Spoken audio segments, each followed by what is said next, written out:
তারাহীন অন্ধকার রাত, উত্তর প্রশান্ত মহাসাগরে বাতাসের অভাবে গতিহীন জাহাজ, ক্লান্তিকর এবং শ্বাসরোধকারী সারা সপ্তাহে সূর্যের মুখই দেখা গেল না। আমাদের মাথার উপর মাস্তুলের উপরে পাতলা কুয়াশায় সূর্য ঢাকা। মাঝে মাঝে আমাদের চারিদিকে সমুদ্রে কুয়াশা নেমে আসছে। ডেকের উপরে আমি একমাত্র প্রাণী। দুজন লোক একটা ছেলেকে নিয়ে আমাদের নাবিক দল। তারা ডিঙির খোলে ঘুমোচ্ছে। আমার বন্ধু ও ছোট ডিঙির মাস্টার উইল ছোট কেবিনের বাঙ্কের পিছনে। হঠাৎ চারধারের অন্ধকারের ভেতর থেকে একটা চিৎকার শোনা গেল। চিৎকারটা এমনই অপ্রত্যাশিত যে আমি বিস্মিত হয়ে সঙ্গে সঙ্গে কোনো উত্তর দিলাম না। আবার শোনা গেল অদ্ভুত ক্ষণক্ষণে অমানসিক গলার স্বর। আমাদের বন্দর থেকে দূরে অন্ধকার সমুদ্রের মধ্যে কোথা থেকে ডাকছে।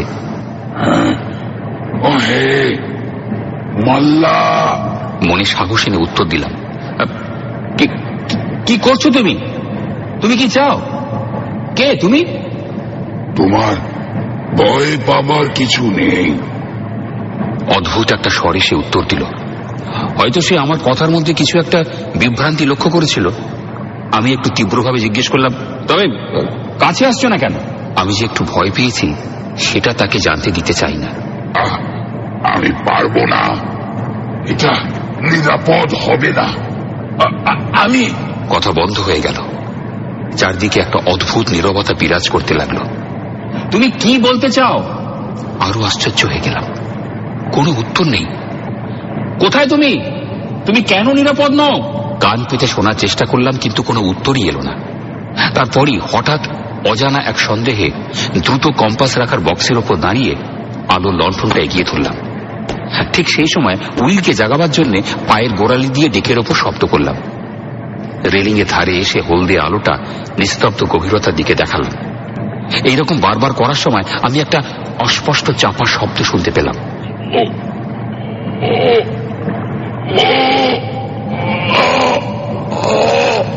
পরক্ষণেই ছপাং শব্দে জলে হঠাৎ দাঁড় ফেলার আওয়াজ কানে এলো। যদিও আমি নিশ্চিতভাবে দেখেছি তা বলতে পারবো না, আমার বোধ হলো প্রথম আলো ফেলার সময় জলের ওপর কিছু একটা দেখেছিলাম, কিন্তু এখন আর নেই। এই যে শুনছো, এটা কি ঠাট্টা হচ্ছে? একটা নৌকো অন্ধকারের মধ্যে মিলিয়ে যাওয়ার একটা অস্পষ্ট শব্দ পেলাম। সেই সময় ভেতর থেকে উইলের গলার আওয়াজ শুনলাম। কি হয়েছে জর্জ? উইল, এদিকে একবার এসো। কি ব্যাপারটা কি?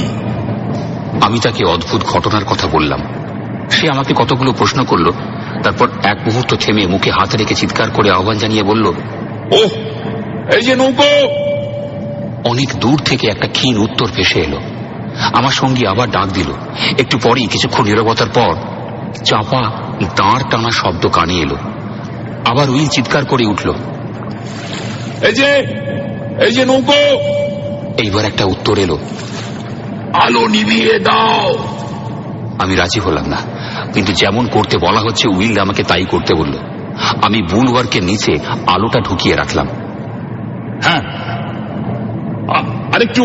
আরেকটু কাছে এসো। হ্যাঁ হ্যাঁ, আরেকটু।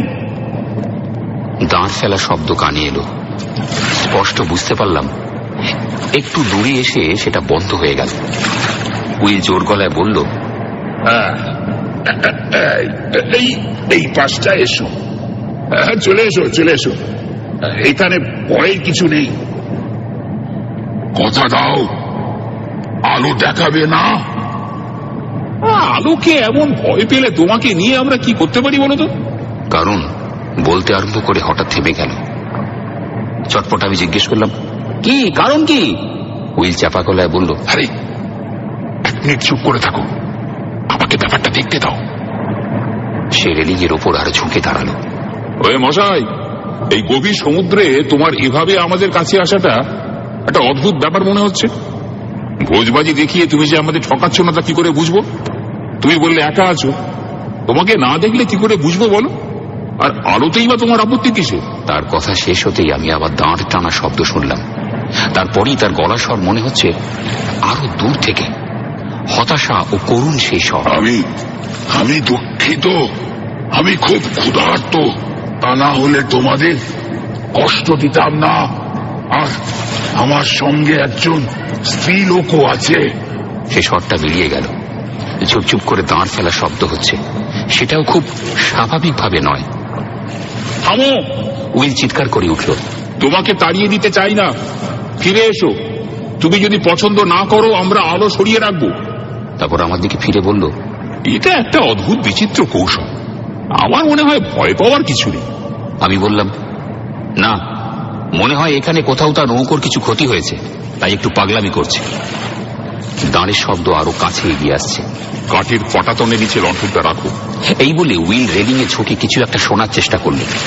আমি লণ্ঠনটা সরিয়ে রেখে দিয়ে তার পাশে গিয়ে দাঁড়ালাম। আবার সে আগের মতো দাঁড় ফেলার শব্দ কিছু দূরে এসে থেমে গেল। এখন তুমি পাশে আসতে পারবে না? কাঠের পটাতনের নিচে আলো ঢুকিয়ে রেখেছি। আমি পারবো না। আমি কাছে আসতে সাহস পাই না, এমনকি খাবারের দাম দিতেও পারবো না। উইল বলল, ঠিক আছে, ঠিক আছে, তোমাকে স্বাগত জানানো হচ্ছে। যত ইচ্ছে খাবার নিতে পারো। তুমি খুব ভালো। ঈশ্বর তোমাকে পুরস্কৃত করুন। কথার মাঝে উইল জানতে চাইল, তোমার সঙ্গে যে স্ত্রীলোকটি, সে কি? তাকে আমি দ্বীপে রেখে এসেছি। কোন দ্বীপ? আমি সেই দ্বীপের নাম জানি না। আমি ঈশ্বরের কাছে বলতে আরম্ভ করে যেন হঠাৎ সংযত হয়ে গেল। আচ্ছা, আমরা একটা নৌকো তার জন্য পাঠাতে পারি না? না, ও ভগবান, না। আমার চাহিদার জন্য এই ঝুঁকি নিয়েছি, কারণ তার নিদারুণ কষ্ট। আমি কি বোকা? 1 মিনিট অপেক্ষা করো। তুমি যেই হও না কেন, এক্ষুনি তোমার জন্য কিছু আছে। কয়েক মিনিটের মধ্যে উইল 2 হাত ভর্তি খাবার জিনিস নিয়ে ফিরে এসে রেলিং এর ধারে দাঁড়ালো। এইগুলো নেবার জন্য তুমি কাছে আসতে পারবে না? না, আমার সেই সাহস নেই। তার গলা স্বরে আকুল কামনার সুর, যেন এক জাগতিক বাসনা গোপন করার চেষ্টা। হঠাৎ আমার মনে হলো, অন্ধকারের মধ্যে ওই যে বেচারা মানুষটা উইলের হাতে ধরা জিনিসের প্রয়োজনেই কষ্ট পাচ্ছে, অথচ আমাদের এই ছোট ডিগিটার পাশে এসে সেগুলো নিতে যেন কিসের ভয়ে পিছিয়ে যাচ্ছে। বিদ্যুতের ঝলকের মতো আমার দৃঢ় বিশ্বাস জন্মালো যে অদৃশ্য লোকটা পাগল নয়। প্রকৃতিস্থ অবস্থায় আতঙ্কজনক কিছুর একটা সম্মুখীন সে হচ্ছে। নিকুচি করেছে উইল, একটা বাক্স নিয়ে এসো, ওর মধ্যে খাবার পুড়িয়ে তার দিকে বাক্সটা ভাসিয়ে দেব। তাই করলাম। একটা লম্বা বাঁশের লগা দিয়ে অন্ধকারের মধ্যে বাক্সটাকে ঠেলে দিলাম। কিছুক্ষণ পরে একটা চাপা চিৎকার ভেসে এলো। বুঝতে পারলাম সে বাক্সটা পেয়েছে।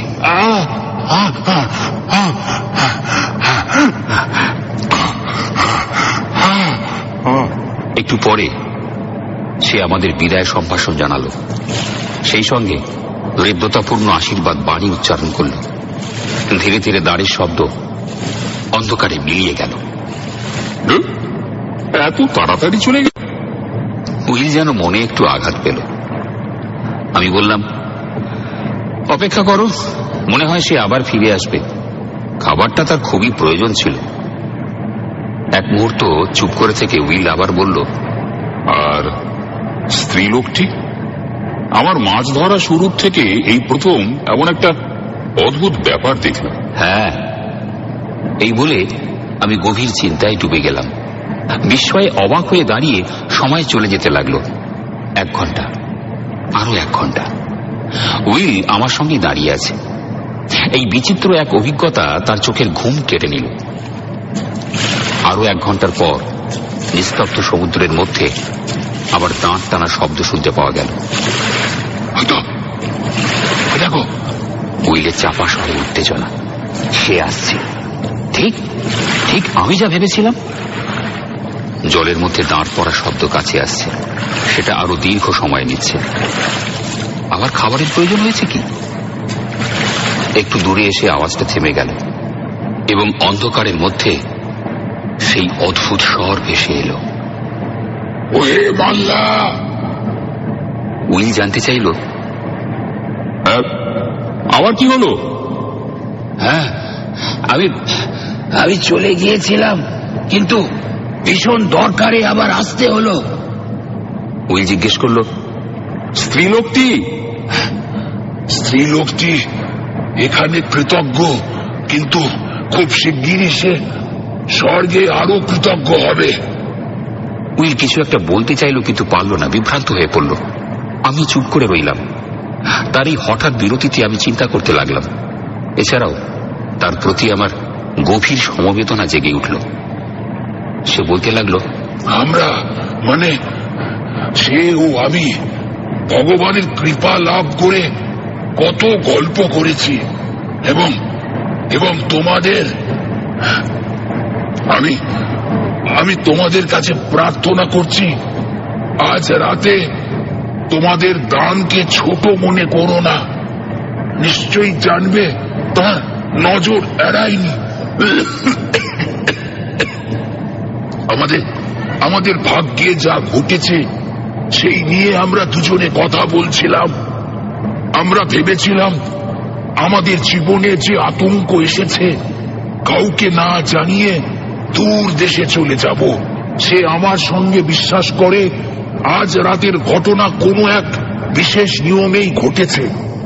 এটা ভগবানের ইচ্ছে। আমরা তোমাদের সব কিছু জানাই। সেই থেকে যে কষ্ট ভোগ করছি। হ্যাঁ হ্যাঁ হ্যাঁ, বলুন, আমরা শুনব। অ্যালবাট্রসের ডুবে যাওয়া থেকে অনিচ্ছাকৃতভাবে আমার মুখ দিয়ে বেরিয়ে এলো, জাহাজটা 6 মাস আগে ফ্রিস্কোর উদ্দেশ্যে নিউ ক্যাসেল থেকে যাত্রা করেছিল। তারপর থেকে তার সম্বন্ধে আর কিছু শোনা যায়নি। অদৃশ্যের স্বর আবার শোনা গেল। হ্যাঁ, কিন্তু কয়েক ডিগ্রি উত্তরে জাহাজ ভীষণ ঝড়ে মাস্তুলহীন হয়ে পড়ে। দিনের আলোয় দেখা গেল জাহাজে মারাত্মক ফাটল ধরেছে, আর এখন সেটা শান্তির রাজ্যে পড়ে আছে। নাবিকেরা সব নৌকো নিয়ে চলে গেল। সেই ধ্বংসপ্রাপ্ত জাহাজে ফেলে রেখে গেল এক যুবতীকে, আমার বাগদত্তাকে আর আমাকে। যখন তারা আমাদের ছেড়ে চলে যায়, তখন আমরা জাহাজের নিচে আমাদের জিনিসপত্র ঠিক করছিলাম।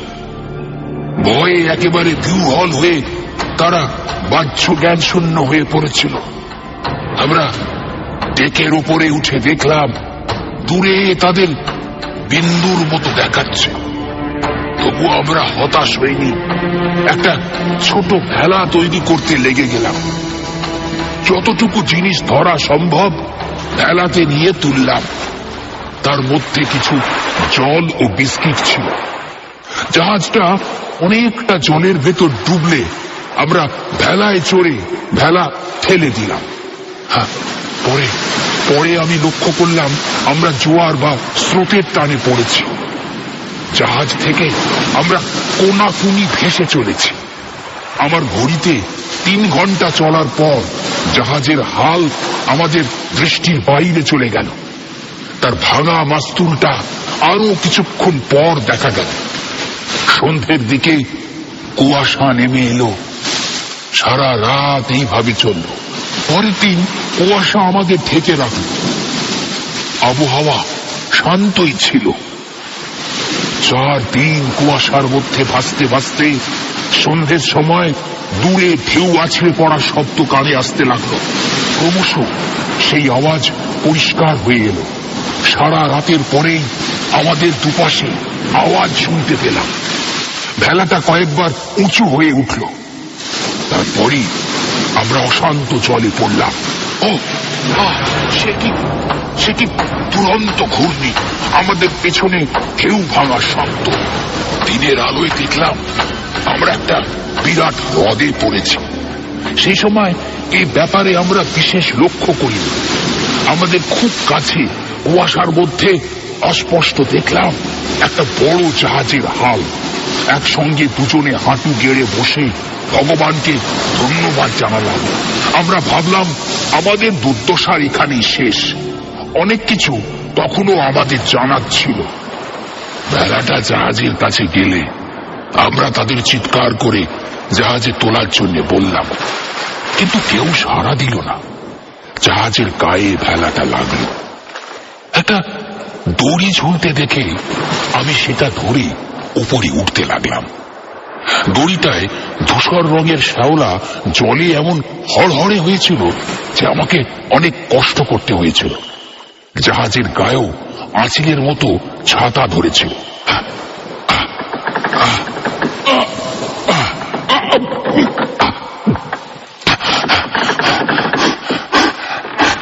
রেলিংয়ে পৌঁছে সেটা টপকে জাহাজের ডেকে দাঁড়ালাম। দেখলাম ডেকের উপরে মাঝে মাঝে বড় বড় ধূসর রঙের চপড়া, তা থেকে কয়েক ফুট উঁচু গাছ জন্মেছে। এই ব্যাপারে মাথা না ঘামিয়ে জাহাজে কোনো লোক আছে কিনা সেই চিন্তাই করছিলাম। আমি চিৎকার করলাম, কেউ আছো? হ্যালো, জাহাজে কেউ আছো? কোনো সাড়া শব্দ নেই। তখন জাহাজের পিছন দিকে নিচে নামবার দরজার কাছে গেলাম, সেটা খুলে ভেতরে উঁকি মারলাম। একটা বিশ্রী ফ্যাপসা দুর্গন্ধ বেরিয়ে এলো। সঙ্গে সঙ্গে বুঝতে পারলাম ভেতরে জীবন্ত কিচ্ছু নেই। তাড়াতাড়ি দরজাটা বন্ধ করে দিলাম, আর বুঝতে পারলাম এখানে আমি একা। আমি ফিরে গেলাম যেখান থেকে উঠেছি সেখানে। দেখলাম আমার বাগদত্তা শান্তভাবে ভেলায় বসে আছে। আমাকে দেখে সে জানতে চাইল জাহাজে কেউ আছে কিনা। আমি উত্তরে জানালাম জাহাজটা দেখে মনে হচ্ছে এটা পরিত্যক্ত। তাকে একটু অপেক্ষা করতে বলে আমি একটা সিঁড়ির সন্ধানে গেলাম ওকে ডেকে তোলার জন্য। তাহলে আমরা দুজনে একসঙ্গে জাহাজটা খুঁজে দেখতে পারবো। একটু পরে উল্টো দিকে একটা দড়ির সিঁড়ি দেখতে পেলাম, সেটা দিয়ে তাকে ডেকে তুলে আনলাম।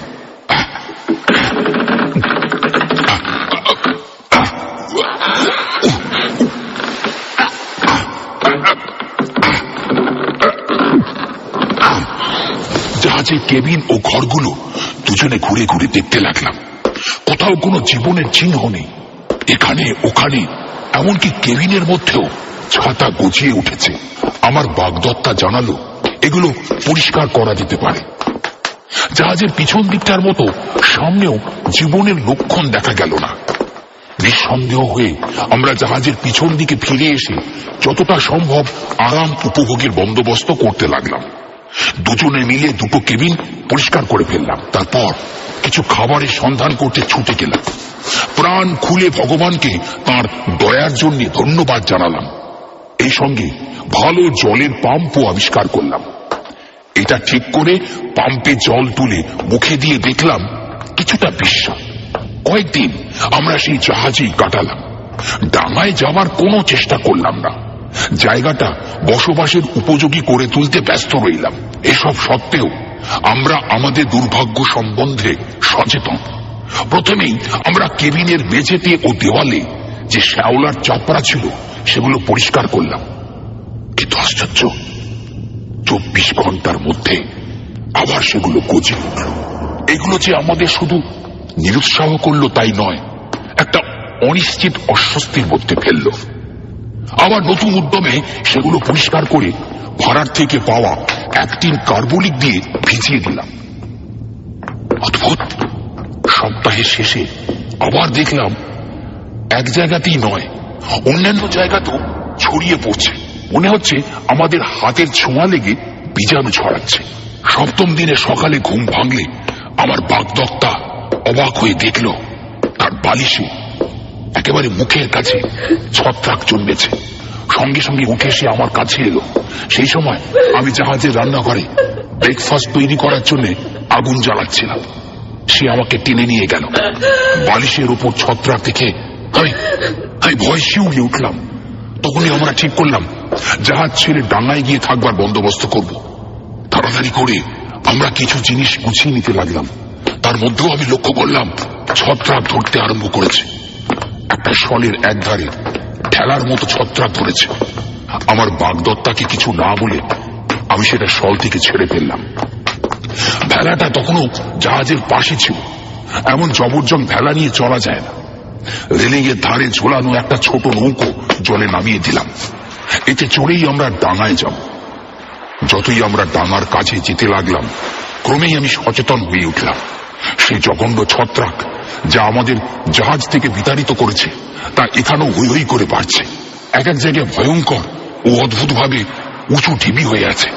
এখানে সেখানে বিরাট আঙুলের মতো আবার কোথাও সমতল ভূমির মতো মসৃণ। প্রথমে মনে হয়েছিল ডাঙায় কোথাও এমন জায়গা নেই যেখানে দৌরাত্ম্য কম, কিন্তু সে ধারণা আমার ভুল।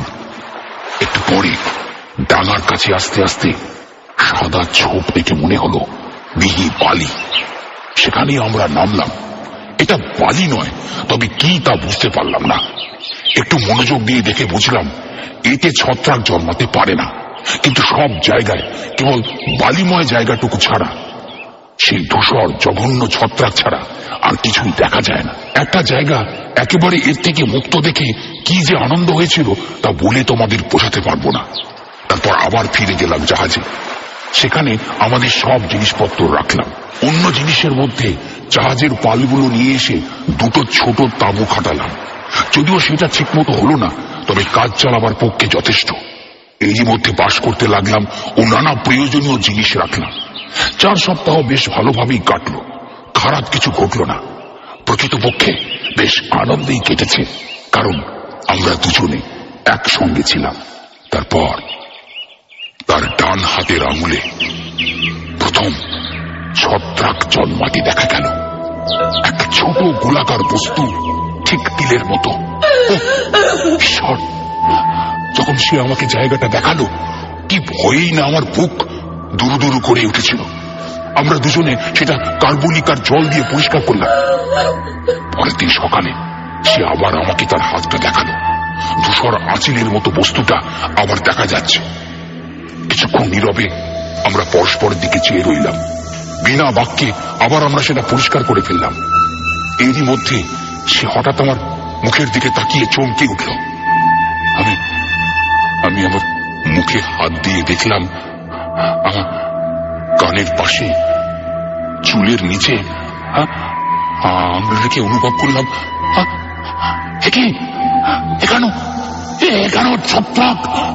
এখানেও ছত্রাক জন্মেছে।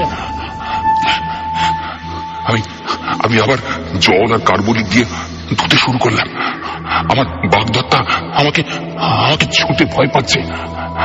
তার আঙুলটা ধুয়ে পরিষ্কার করে জীবাণুমুক্ত করলাম। সে আমার মুখের দিকে চেয়ে রইল। পরিষ্কার করা শেষ হলে দুজনে বসে নানা রকম গল্প করতে শুরু করলাম। আমাদের জীবনে হঠাৎ ভীষণ চিন্তা দেখা দিয়েছে। মরার থেকেও খারাপ কিছুর জন্য আমরা ভয় পাচ্ছি। আমরা নৌকো বোঝাই করে জিনিসপত্র সবকিছু সঙ্গে নিয়ে সমুদ্রে পাড়ি দেবার কথা ভাবলাম। তবু আমরা যেন অনেক কারণে অসহায়, এবং সেই ছত্রাকের বৃদ্ধিতে আমরা আক্রান্ত। আমরা এখানেই থাকবো বলে মনস্থ করলাম। ঈশ্বরের যা ইচ্ছে তিনি তাই করবেন। আমরা শুধু অপেক্ষা করে থাকবো।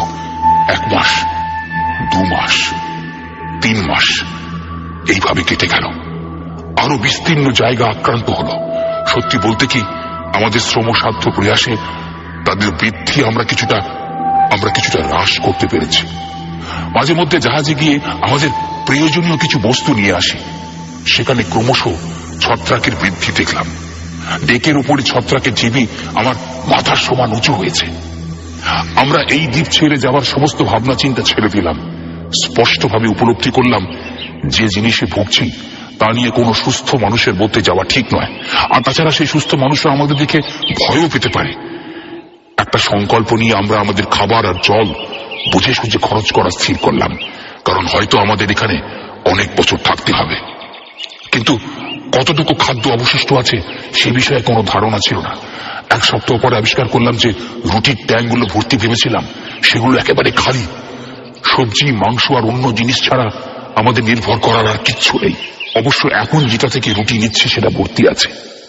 এ ব্যাপার জানার পর থেকে তৎপর হয়ে হ্রদে মাছ ধরার কাজে লেগে গেলাম, কিন্তু কিচ্ছু পেলাম না। কিছুটা বেপরোয়া হয়ে হ্রদের বাইরে খোলা সমুদ্রে খাবারের সন্ধানে লেগে গেলাম। যা সামান্য কিছু মাছ পেলাম আমাদের খিদে মেটানোর পক্ষে যথেষ্ট নয়। মনে হলো আমাদের দেহে গজিয়ে ওঠা বস্তুটি মৃত্যুর কারণ হবে না, আমাদের ক্ষুধাই মৃত্যু ডেকে আনবে। এই মানসিক অবস্থার মধ্যে 4র্থ মাস কাটল। সেই সময় আমি এক ভীষণ জিনিস আবিষ্কার করলাম। একদিন দুপুরের কিছু আগে জাহাজ থেকে বিস্কিট নিয়ে ফিরছি, এমন সময় দেখলাম আমার বাগদত্তা তাঁবুর সামনে বসে কি একটা খাচ্ছে। ওটা কি? ডাঙায় লাফিয়ে উঠে চিৎকার করে জিজ্ঞেস করলাম। আমার কথা শুনে একটু হতভম্ব হয়ে ঘুরে নোংরা ফেলা জায়গায় সে কিছু একটা ছুঁড়ে ফেলল। সেটা টিনের মধ্যে পড়লো না। আমার মনে একটা সন্দেহ উঁকি দিল। আমি সেটা তুলে দেখলাম, সেটা এক টুকরো ছত্রাক। সেটা হাতে নিয়ে আমি তার কাছে গেলে আমি দেখলাম তার মুখটা ফ্যাকাশে হয়ে গেল, কিন্তু পর মুহূর্তে গোলাপের মতো লাল হয়ে উঠল। আমি বিস্মিত ও ভীত হলাম। তাকে সম্ভাষণ করা ছাড়া আর কিছুই বলতে পারলাম না। আমার কথা শুনে সে কান্নায় ভেঙে পড়ল। ক্রমে সে কিছুটা শান্ত হলে তার কাছ থেকে জানতে পারলাম আগের দিনও সে খেয়েছিল আর তার ভালোই লেগেছিল। আমি তাকে দিয়ে প্রতিজ্ঞা করিয়ে নিলাম, যতই আমরা ক্ষুধার্ত হই না কেন এই জিনিস কখনো ছোব না। প্রতিজ্ঞা করার পর সে আমাকে বলল হঠাৎই তার এই ইচ্ছে জেগেছে। এর আগে পর্যন্ত ছত্রাকের প্রতি তার ঘৃণাই ছিল। পরে এক সময় অস্বস্তি বোধ করায় বালির মতো আঁকামাকা রাস্তা দিয়ে আমরা দুজন হাঁটতে শুরু করলাম। এ রাস্তায় আমি আগেও এসেছি, কিন্তু বেশি দূরে এগোইনি। এবার নানা চিন্তায় চিন্তিত হয়ে অনেক দূরে গিয়ে গেলাম। হঠাৎ আমার বাঁ দিকে অদ্ভুত ঘর ঘর শব্দে চমকে উঠলাম। ঘুরে দেখলাম আমার পাশেই অস্বাভাবিক বড় ছত্রাকের একটা পিণ্ড নড়ছে। ধীরে ধীরে হেলতে দুলতে চলেছে পিণ্ডটা। দেখতে দেখতে মনে হলো যেন একটা বিকৃত মানুষের মূর্তি। এমন চিন্তা মাথায় উদয় হওয়ার সঙ্গে সঙ্গে কিছু একটা ছেঁড়া শব্দ পেলাম। দেখলাম গাছের ডালের মতো হাত দুটো চারদিকে ধূসর আগাছা থেকে বিচ্ছিন্ন করে সেই ছত্রাক আমার দিকে এগিয়ে আসছে। আমি হতভম্বের মতো দাঁড়িয়ে রইলাম। নোংরা হাতটা আমার মুখের উপর সে ঘষে দিল। ভয়ে চিৎকার করে কয়েক পা পিছিয়ে গেলাম। আমার ঠোঁটে একটা মিষ্টি স্বাদ অনুভব করলাম।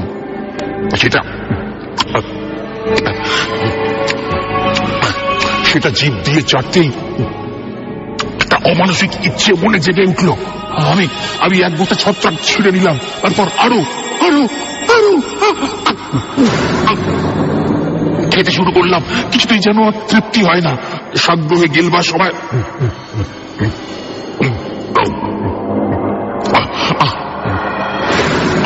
আমার গোলমেলে মাথায় সকালের ঘটনা উঁকি দিতে লাগলো। ভগবানেরই দান, আমার হাত থেকে মাটিতে সেগুলো পড়ে গেল। চরম দুর্দশাগ্রস্ত ও ভীষণ অপরাধী ভেবে তাঁবুর দিকে ছুটে ফিরে চললাম। আমার দিকে আমার বাগদত্তার তাকানো দেখে বুঝলাম ভালোবাসার সহজাত প্রবৃত্তিতে সে ব্যাপারটা জেনে ফেলেছে। তার নীরব সমবেদনা আমাকে অনেক সহজ করে তুলল। আমার হঠাৎ দুর্বলতার কথা তাকে বললাম, কিন্তু সেই অস্বাভাবিক বস্তু সম্বন্ধে কিছুই জানালাম না। অনাবশ্যক ভয়ে তাকে উত্তপ্ত করতে ইচ্ছে হলো না, কিন্তু আমার সারা শরীরে একটা আতঙ্কের সৃষ্টি হলো। জাহাজ থেকে এই দ্বীপে নেমে আসা একজনের যে পরিণতি দেখলাম, নিঃসন্দেহে বলতে পারি আমাদেরও ওই ভয়ঙ্কর অবস্থা ঘটবে। এরপর থেকে আমরা ওই ঘৃণ্য খাদ্য ত্যাগ করলাম, যদিও আমাদের রক্তের সঙ্গে তার প্রতি আকুল কামনা মিশে গেছিল। বিষণ্ণতার দণ্ড আমাদের ভোগ করতে হলো। দিনের পর দিন, রাতের পর রাত আমাদের দেহের উপর সেই ভীষণ ছত্রাকের দ্রুত সম্প্রসারণ হতে লাগলো। কিছুতেই তাদের গতিরোধ করতে পারলাম না। আমরা ক্রমে ছত্রাক হয়ে গেলাম। প্রতিদিনের চিন্তা কমে আসতে লাগলো। কেবল আমরা পুরুষ ও স্ত্রী হয়ে রইলাম। দিন দিন বাঁচার লড়াই ভয়ানক হয়ে উঠল। ভীষণ ছত্রাক খাবার দুরন্ত আগ্রহকে দমন করা কঠিন হয়ে পড়ল। এক সপ্তাহ আগে আমরা শেষ বিস্কিট খেয়েছি। তখন থেকে আমরা মাত্র 3টে মাছ ধরতে পেরেছি। আজ রাতে আমি মাছ ধরতে বেরিয়েছি। কুয়াশার মধ্যে তোমাদের নৌকোটা আমার দিকে এগিয়ে এলো। আমি তোমাদের ডাকলাম, বাকিটা তোমরা জানো। ভগবান তোমাদের আশীর্বাদ করুন, যে দয়া তোমরা এই পরিত্যক্ত জীবন দুটোর প্রতি দেখালে। জলে ঝুপ করে দাঁড় পড়া শব্দ পেলাম। আরেকটা, আবার সেই গলার স্বর।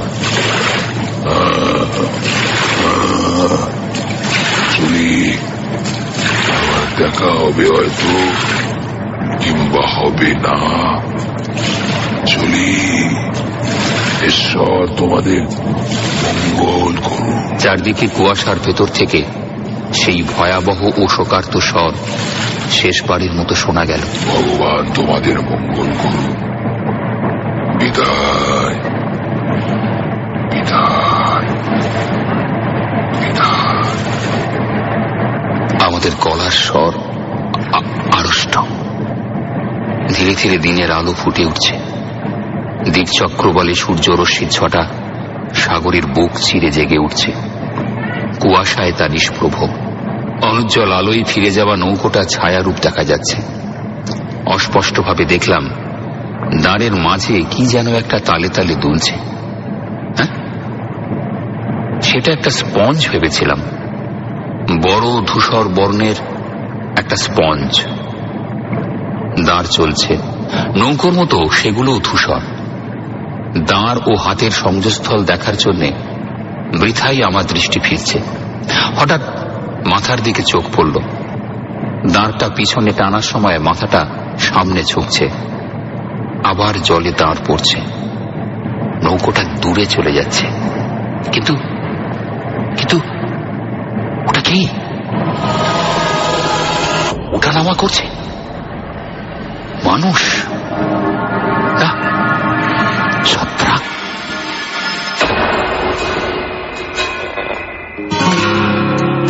উইলিয়াম হেনরি হাডসন 1841 সালের 4 আগস্ট আর্জেন্টিনার বুয়েনাস এয়ার্সে জন্মান। তিনি ছিলেন একজন প্রকৃতিবিদ। তার বিখ্যাত নভেলগুলির মধ্যে green mansion, the purple land, the sun also rises উল্লেখযোগ্য। এছাড়াও তিনি ছিলেন ইংল্যান্ডের royal society for the protection of birds এর প্রতিষ্ঠাতা সদস্য। আরো অডিও গল্প শুনতে